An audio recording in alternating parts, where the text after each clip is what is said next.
And all we're gonna do is season them up. Stop!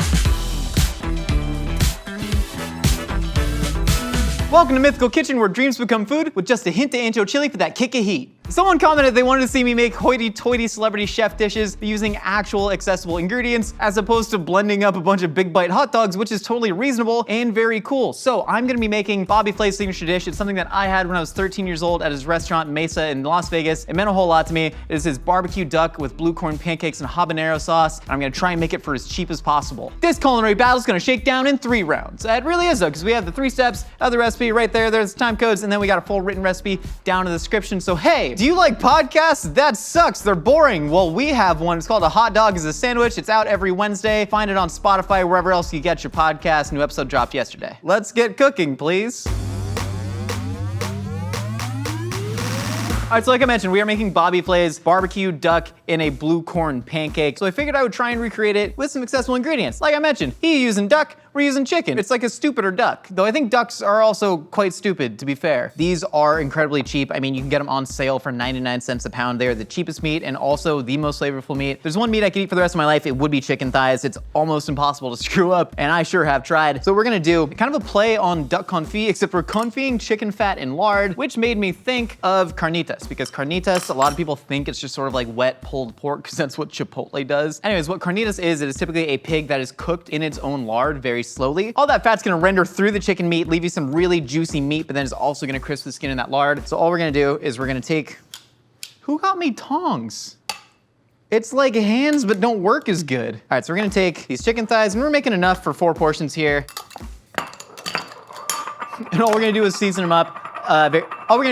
Stop! All we're gonna do is season them up with salt and pepper, and then we're gonna get them into that lard, and then we're gonna cook them very slowly in an oven. You wanna over-season your chicken a little bit with salt and pepper because all that flavor is gonna kind of dilute in that lard. And then the chicken will kind of render its own fat and continue to cook inside of itself. It's like a self-cooking chicken. All right, so we're gonna take these chicken thighs, and we're gonna pop them skin side down in the lard. That way you're getting the skin into the heat, so it's gonna render it. And we're gonna put it in the oven uncovered at 325 for about an hour, and then we're gonna flip it, and then we're gonna let the chicken cook skin side up to get that skin really nice and crispy. All right, into the oven. So I drink a lot of LaCroix. All right, so we got the chicken carnitas out of the oven. We've let it cool a little bit. And so I'm gonna start shredding that meat up. So my estimation is that duck is a much richer meat than chicken, but to sort of like feign that richness, what we're gonna do is we're gonna take all of this beautifully rendered skin right here, and we're gonna chop this up because there's no like fat on it, so you're not gonna get that like, that gushy, you're not gonna get that wet and gushy sensation from like unrendered chicken skin. This is nice and crispy. So all we're gonna do is we're gonna chop this up, and we're gonna mix this with the meat, and it's gonna add like some really lovely richness, and that's gonna get offset by all that smoky, chili heat that Bobby Flay and millions of Latin Americans before him and after him and also right now are known for. Bobby Flay was like one of the people on Food Network that really taught me how to cook though, because I grew up in Southern California and I always loved spicy food, and then I'd watch Bobby Flay on the Food Network using all these chilies, and it really piqued my curiosity, so I started cooking with them myself. We're using yellow corn. Not blue, sorry, Bobby. Why does everyone wanna beat Bobby Flay? I have watched 1,000 episodes of Beat Bobby Flay, and no one has given me the why. They've given me the how every single time. They're like, I'm gonna beat Bobby Flay by making my signature clam corn dogs, and I'm gonna beat Bobby Flay. But it's like, why? Can't you learn to be happy with your own clam corn dog success, you know? Anyways, this chicken is really awesome. I mean, if you look at it, it almost does look like carnitas in a way. Don't use a knife with greased up lard hands like me. Like Google how to be safe in the kitchen. And then this is what we're gonna toss with our barbecue sauce to fold inside of those delicious cornmeal pancakes. You guys wanna watch me eat this for the next 15 minutes? Cause that could be the whole episode if you want. I can make little noises. I can go, mmm, mmm, mmm.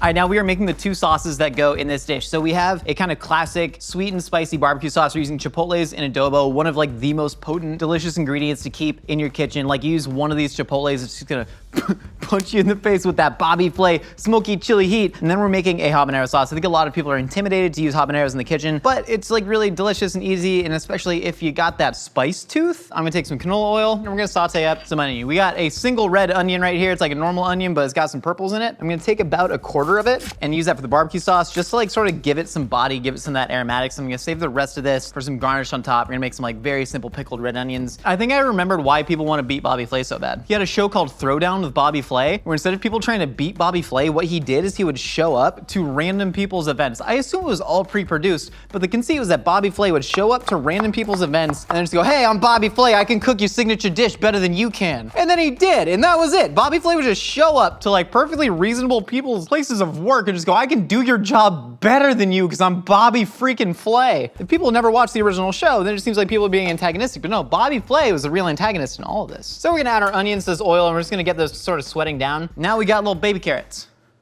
Like carrots smaller, what they do is they actually take the reject carrots and then they like shove them through a machine and they kind of like wash them with chlorine and then it goes and it spits out little baby carrots. That's really how they're made. What we're gonna do is we're gonna chop up these baby carrots a little bit, add it to a smaller pot, and then into that smaller pot, we're gonna add a little bit of vinegar and some water. I always just keep chicken bouillon on hand. It is literally just dehydrated stock. So add some chicken bouillon to that, some brown sugar. And now we're gonna take our habaneros. So we're gonna take 2 habaneros and we are going to de-stem and de-seed these. Always make sure you're wearing gloves when you work with habaneros. Cut it down the center and then use my knife to sort of go around the seeds. It's kind of overstated that all the heat is in the seeds, but a lot of it is also in the ribs. There's still a lot of heat in the flesh, obviously, and we want that. But if you take out all the ribs and the seeds like this and just get the chili flesh, that is going to take out a lot of that heat, and then you're gonna get a lot more of that chili brightness in there. But Bobby Flay's recipe is using like 80 different ingredients. You got like 4 different kinds of chili powders in there, and those can be very expensive to stock. Who knows how much Bobby Flay food you're really gonna cook? I'm just gonna rely on all the flavor coming from chipotles and adobos. So these chipotles are marinating in essentially like a blend of vinegar and spices, so you're gonna get a ton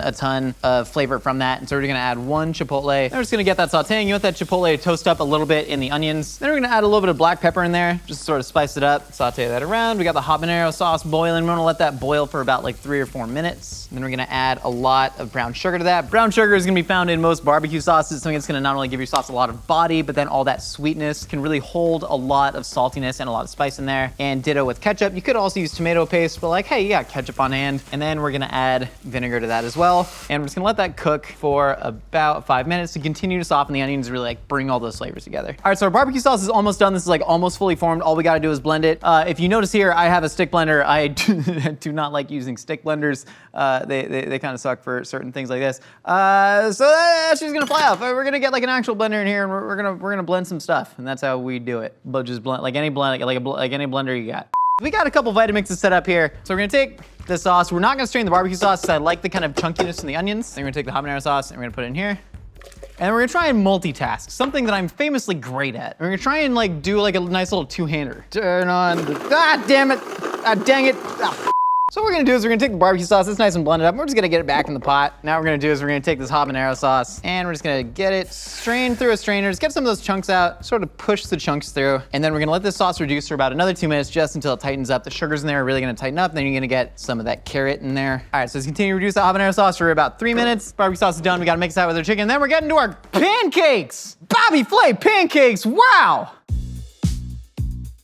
Hey, remember all that stuff we did like a while ago? It's back again, but also more new stuff. So what we're gonna do is we got our finished barbecue sauce. What I'm gonna do is I'm gonna take some of that and I'm gonna save it for garnish here. And then I'm gonna take all that chicken carnitas that we made and I'm just gonna dump that right in the sauce just to warm. Because what we're gonna do is we're gonna take corn pancake and then we're gonna take all this saucy chicken and then we're gonna put that inside of that there pancake. So I'm gonna let the chicken and the sauce sort of coalesce. All right, that is looking lovely. And then now we gotta get onto our corn pancake batter. What you could do is buy a bunch of cornmeal and have that on hand, and some people may have that on hand. You can make this from scratch. What I like to do is buy a 47-cent box of Jiffy cornbread mix. I grew up on this stuff. It's absolutely delicious. If you don't make this recipe, just please go buy Jiffy corn muffin mix. Growing up, we would have that on our table multiple times a week. And so since the leavening agent is already in there, we don't gotta go through the process of baking powder and all that. We are gonna cut it with a little bit of flour, and then I'm gonna crack a couple eggs in there. And yeah, we're gonna add some milk and hope it all comes together. You could use blue cornmeal for this, but honestly for me, you're getting like pretty much the same taste using this Jiffy corn muffin mix. So might as well do it, and it's super, super cheap. Hey, this batter's looking like pancake batter. That's pretty cool. This is a swing batter. Hey, what the f? What I'm saying is, pancake batter you wanna let rest for like a minute or two just so the flour sort of hydrates in there. You want this to be slightly on the thinner side because you want that pancake to be able to fold over all that duck. So we're gonna take a little bit of lard, save some of the lard from your chicken cooking. You can honestly just strain that lard and use it again for the next time you make chicken carnitas. All right, our pan's nice and hot. You want this on about medium heat. And then you're gonna take about a 1/4 cup of pancake batter and just drop that in the middle. And then you're just gonna let it sort of circungulate itself out. via gravity. Fun Food Network fact. President of Food Network once said it's not our job to teach people how to cook, it's our job to get people to watch TV. And then that led millions of people to YouTube to learn how to cook, and now I have a job. It's pretty cool. All right, pancakes ready to flip. Hey-ya. Let that cook for just about another 30 seconds on that side, and then we're gonna plate it up. We're gonna fold in our lovely little chicken duck. Ducks don't exist. Spies for the government. All right, I'm gonna pull the corn pancake, and then I'm gonna set it right here because I have to do some other stuff. It's fine, it's not even touching the counter. It's you're fine. So I'm gonna take a little spoonful of the sauce, hit them with one of those. So you're gonna take a screaming hot pancake, let it burn your hand a little bit, and then you're gonna fill it with all that chicken carnitas, and then we're gonna place that right in our barbecue sauce, leave some of the chicken carnitas sort of hanging out there. And then what we're gonna do is we're gonna take some of that habanero sauce, give it a nice little drizzle.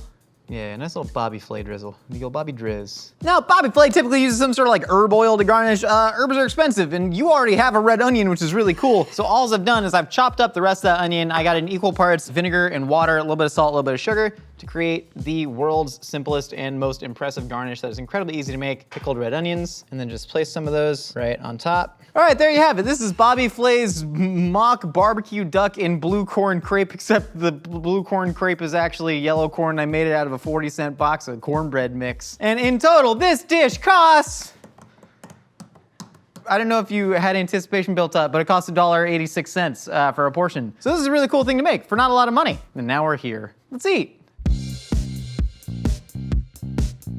This looks really incredible. It doesn't have all the garnishes of the restaurant, but this is like a super elegant plate, I think. I'm gonna go right for the middle. Get some of the habanero in there.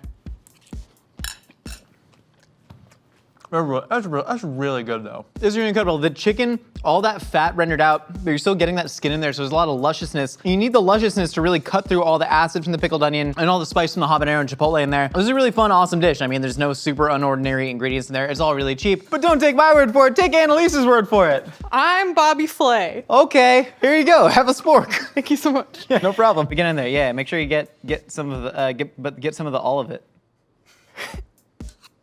Mmm.